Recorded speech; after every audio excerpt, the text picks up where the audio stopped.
aniqlaymiz. Qanaqa gazi bor, zaharli ishlash qanday vaziyati bor.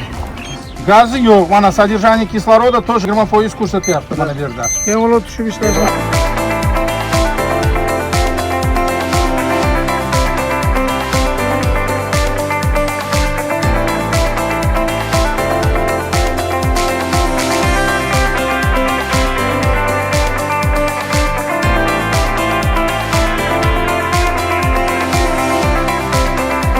Biz hozir nima uchun uni bez protivagaz tushirdik? Bez shabir hech narsa ulagan chunki biza quduqni shamollatdik 15 minut 3 ta quduqni ochib, keyin o'lchadik, gaz analizator bilan o'lchadik, zaharli gazlar yo'q. Bo'lmaganligi uchun mana ishchi xodimimiz hozir tushib ishni olib boryapti. Muammo bo'lmaydi.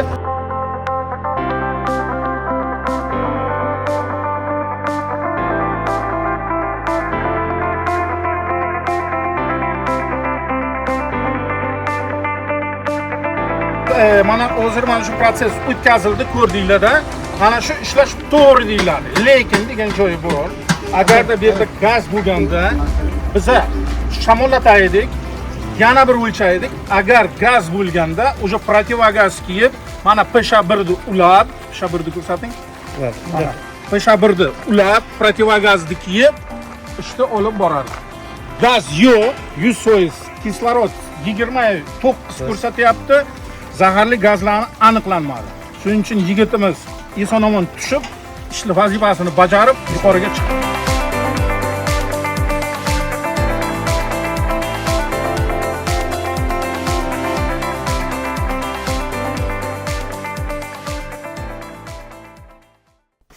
Mana bugun Navoiy suv ta'minoti aksionerlik jamiyati Konimix tuman bo'limi Zafarobod Qo'rg'oni suv ta'minoti oqova suvlar uchastkasiga tasarrufida bo'lgan kanalizatsiya quvurlarini, quduqlarini va ularni tozalashlarini olib borishda, ta'mirlashlarini olib borishda tekshirish uchun Navoiy suv ta'minoti aksionerlik jamiyati mehnatni muhofaza qilish va xavfsizlik talablari bo'yicha mas'ul mutaxassislar kelib nazorat ishlarini jarayonda nimalarga rioya qilish kerakligi haqida mutaxassislarimiz qo'shimcha konsultatsiyalar berildi.